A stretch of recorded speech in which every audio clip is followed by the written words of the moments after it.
Dernière minute, Paul Biya sort ce jeudi, panique et bousculade générale à Etoudi. Quand le lion sort de sa tanière sans prévenir, même les chasseurs font semblant de dormir. C'est officiel. Paul Biya va sortir ce jeudi. Et à Etoudi, ce n'est plus le calme habituel, ça se bouscule, ça transpire, ça calcule. Depuis l'annonce, le sommet de l'État est entré en zone de turbulence silencieuse. Téléphone qui chauffe. Porte qui se ferme. Sourire forcé dans les couloirs feutrés du pouvoir. Car au Cameroun, quand le président sort, ce n'est jamais une simple sortie. C'est un événement. Un signal. Parfois même, un avertissement. Alors on se pose tous la même question. Pourquoi maintenant? Pourquoi ce jeudi précisément? Et surtout, qui sera debout, et qui sera déjà assis politiquement? Ne partez surtout pas. Parce que ce reportage va vous plonger au cœur d'un monde où rien n'est laissé au hasard, un univers de calculs froids, de messages codés et de silences plus bruyants que les discours. Ici, chaque mouvement compte. Chaque regard est analysé. Chaque présence, ou absence, peut faire tomber une tête. Et attention. Ce dont on parle aujourd'hui n'est pas une simple sortie protocolaire. C'est une séquence lourde de sens, une révélation politique qui pourrait bien bouleverser tout ce que vous pensiez savoir sur ce qui se prépare au sommet de l'État. Avant d'entrer dans ce dossier explosif, prenez 2 secondes. Aimez cette vidéo? Abonnez-vous à Kamé News. Activez la cloche de notification. Parce qu'ici, on ne vous sert pas l'actualité fade et sans goût. Sur Kamé News, l'information est bien épicée, décortiquée sans filtre, avec des vérités qui dérangent et des analyses qui réveillent. Restez bien avec nous. Ce que vous allez entendre n'a rien de banal. Partie 1. La cérémonie des vœux, quand le rituel devient théâtre national. Au Cameroun, il y a des événements qu'on appelle institutionnels, mais qui, dans la réalité, fonctionnent comme des pièces de théâtre à huis clos, jouées devant tout un peuple. La cérémonie de présentation des vœux des corps constitués au président de la République en fait partie. Officiellement, c'est un moment de courtoisie républicaine. Officieusement, c'est le premier épisode de la nouvelle saison politique. Quand le palais de l'Unité annonce que le chef de l'État recevra les vœux, Yaoundé ne voit pas une simple cérémonie. Yaoundé voit un signal. Un petit bruit qui fait lever les têtes dans les bureaux, dans les ambassades, dans les rédactions, et même dans les bars. Parce qu'au Cameroun, quand le palais s'agite, le pays s'arrête pour regarder. Le palais de l'Unité, là où chaque geste a un double sens. Le palais de l'Unité n'est pas un bâtiment ordinaire. C'est un endroit où même le silence a un protocole. Quand on annonce une cérémonie là-bas, les détails comptent plus que le discours. La date choisie. L'heure exacte. Même le jour de la semaine. Jeudi ou vendredi? Ce n'est pas un hasard. Au Cameroun, le calendrier politique parle souvent avant les communiqués. Le protocole, une musique bien répétée. Derrière cette cérémonie, il y a une mécanique bien huilée. Un balai précis, réglé à la seconde près. Et au centre de cette machine, le protocole. Ici, tout est écrit à l'avance. Qui entre? Qui sort? Qui salue? Qui parle? Mais attention, même quand tout est écrit, les Camerounais savent que l'improvisation existe toujours. Et c'est justement cette possibilité d'imprévu qui rend la cérémonie si stressante. Une cérémonie qui fait peur avant même de commencer. Pour beaucoup, cette cérémonie commence bien avant le jour J. Elle commence dans les esprits. Certains responsables ne dorment plus bien. D'autres surveillent les moindres rumeurs. Parce que dans ce pays, une invitation peut être un honneur, ou un dernier salut. Recevoir le carton d'invitation ne rassure pas toujours. Ne pas le recevoir inquiète encore plus. Une tradition qui ne rassure personne. C'est ça, le paradoxe camerounais. Une tradition censée célébrer l'unité. Mais qui réveille toutes les angoisses. Car chacun sait que ce moment solennel n'est jamais neutre. Il peut annoncer la continuité. Il peut annoncer le changement. Il peut aussi annoncer le flou. Pourquoi cette cérémonie compte tant? Parce qu'au Cameroun, les grandes décisions arrivent rarement avec tambour et trompette. Elles arrivent souvent doucement, en arrière-plan, cachées derrière des sourires et des poignées de main. La cérémonie des vœux est donc devenue un outil de lecture politique. Un thermomètre. Un baromètre. Un test. Le peuple en mode observateur. Pendant que les élites se préparent, le peuple regarde. À la télévision. Sur les réseaux sociaux. Dans les discussions quotidiennes. Tout le monde devient analyste. Parce qu'au Cameroun, quand le pouvoir ne parle pas, le peuple interprète. Entrée en matière d'un grand suspense. Ainsi commence cette séquence politique. Pas avec un décret. Pas avec un discours. Mais avec une cérémonie. Une cérémonie qui, à elle seule, concentre peur, espoir, calcul et stratégie. Une cérémonie où chacun sait que le plus important ne sera peut-être pas ce qui sera dit, mais ce qui sera montré. Et c'est justement pour cela que, cette année encore, la cérémonie des vœux au président Paul Biya n'est pas un parti de remaniement ou attente éternelle, c'est le premier acte d'un drame politique que tout le Cameroun s'apprête à suivre. Il existe une spécialité nationale que même les écoles de sciences politiques à l'étranger étudieraient avec fascination, l'art de faire attendre sans jamais expliquer. Et quand il s'agit de remaniement ministériel, cet art devient une discipline olympique. Depuis l'annonce de la cérémonie des vœux, une question flotte dans l'air de Yaoundé comme une chaleur sans courant, le gouvernement actuel sera-t-il encore en place le jour J? Personne ne répond clairement. Tout le monde suppose. Et pendant ce temps, le pouvoir observe, calmement. L'attente comme stratégie de gouvernance. Ici, attendre n'est pas un accident. Attendre est une méthode. On laisse les rumeurs courir plus vite que les mototaxis. On laisse les ministres spéculer plus qu'ils ne travaillent. On laisse le pays suspendu à une décision qui n'arrive pas. Car au Cameroun, l'incertitude est un outil de gestion politique. Un ministre qui attend est un ministre prudent. Un ministre prudent est un ministre obéissant. Et un ministre obéissant ne fait pas de bruit. Les ministres à valise morale. Dans les bureaux climatisés comme dans les salons privés, beaucoup vivent avec ce qu'on appelle désormais la valise morale. Elle n'est pas visible. Mais elle est prête. On ne signe plus de décisions audacieuses. On évite les initiatives qui fâchent. On répond aux dossiers avec lenteur, au cas où il faudrait partir sans explication. Parce qu'au Cameroun, partir du gouvernement n'est pas toujours une transition, c'est parfois une chute sans matelas. Le remaniement surprise, une tradition bien rodée. L'hypothèse d'un remaniement à la dernière minute n'a rien de fantasque. C'est presque un classique. Annonce tard dans la nuit. Décret lu à la radio. Ministre nommé pendant que d'autres dorment déjà. Résultat. Certains découvrent leur promotion au petit matin. D'autres apprennent leur limogeage par un voisin. C'est brutal? Oui. Mais c'est aussi une façon de rappeler qui tient le chronomètre. Le temps du président, pas celui du pays. Dans cette attente, une chose devient évidente. Le temps politique camerounais n'est pas le temps des citoyens. Le pays attend des décisions. L'administration attend des instructions. Mais le sommet, lui, prend son temps. Car au Cameroun, le pouvoir aime montrer qu'il n'est jamais pressé. Quand on est sûr de soi, on laisse les autres courir. Les rumeurs, le sport national. Plus l'attente dure, plus les rumeurs deviennent précises et contradictoires. Un tel part. Un autre reste. Un troisième change de portefeuille.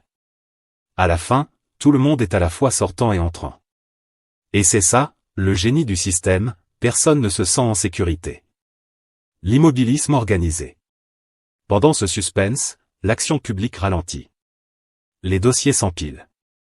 Les décisions attendent. Pourquoi se battre pour un projet quand on ne sait pas si on sera encore là demain?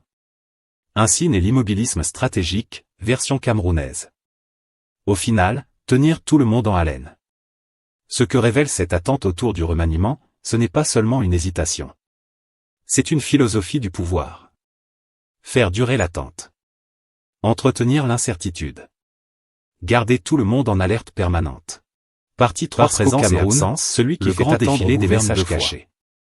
Au Cameroun, il y a une règle non écrite mais parfaitement maîtrisée par tous les acteurs du pouvoir, être présent n'est jamais anodin, mais être absent est parfois encore plus parlant. Et la cérémonie des vœux au Palais de l'Unité est le terrain de jeu favori de cette diplomatie silencieuse, où chaque présence est une déclaration, et chaque absence, une énigme nationale. Ce jour-là, les Camerounais ne comptent pas seulement les délégations. Ils comptent les visages. Ils comptent les corps. Ils comptent même les ombres. Car au Cameroun, quand quelqu'un manque à l'appel, tout le monde entend son silence. Le défilé des habitués, une présence par devoir. Ou par survie. Comme chaque année, les corps constitués feront leur entrée, bien habillés, bien coiffés, bien chronométrés. Patronat, syndicats, ordres professionnels, institutions diverses, les habitués du rituel. Ils viennent parce qu'il faut venir. Ils viennent parce qu'on ne refuse pas une invitation du palais. Ils viennent aussi parce que, parfois, ne pas venir, c'est se faire remarquer trop dangereusement. Mais derrière ces présences obligées, il y a des nuances. Certains arrivent avec assurance. D'autres arrivent comme on entre dans un bureau d'interrogatoire, sourire crispé, regard prudent, démarche calculée. Au Cameroun, on peut être présent physiquement, et absent politiquement. Et ça aussi, le public le ressent. Qui parle, qui se tait, la politique du micro. La parole, dans cette cérémonie, n'est jamais distribuée au hasard. Qui parle en premier? Qui parle longtemps? Qui parle vite, comme pour se débarrasser du micro? Au Cameroun, le temps de parole est une monnaie politique. Un discours trop long peut être une faveur. Un discours trop court peut être une humiliation polie. Il y a ceux qui parlent avec assurance, comme s'ils savaient qu'ils reviendront l'année prochaine. Et il y a ceux qui parlent comme on fait ses adieux sans le dire. Parce que parfois, le micro devient un testament politique. La taille des délégations, quand le nombre fait peur. Autre détail que les analystes adorent, la taille des délégations. Une délégation nombreuse, c'est du poids. Une délégation réduite, c'est parfois un avertissement. Quand une organisation arrive avec 3 personnes au lieu de 10, Yaoundé commence à murmurer. Qu'est-ce qui s'est passé? Qui a décidé ça? Est-ce que quelqu'un a perdu la confiance? Car au Cameroun, réduire une délégation, c'est réduire une influence. Même quand personne ne l'avoue. Les ministres, entre sourire et sueur froide. Pendant que les corps constitués défilent, les ministres, eux, observent tout. Ils sourient, mais ils calculent. Ils applaudissent, mais ils transpirent intérieurement. Certains regardent autour d'eux pour vérifier. Lui aussi est là? Ah bon? D'autres cherchent discrètement un visage familier, comme pour se rassurer. Si lui est encore là, peut-être que moi aussi.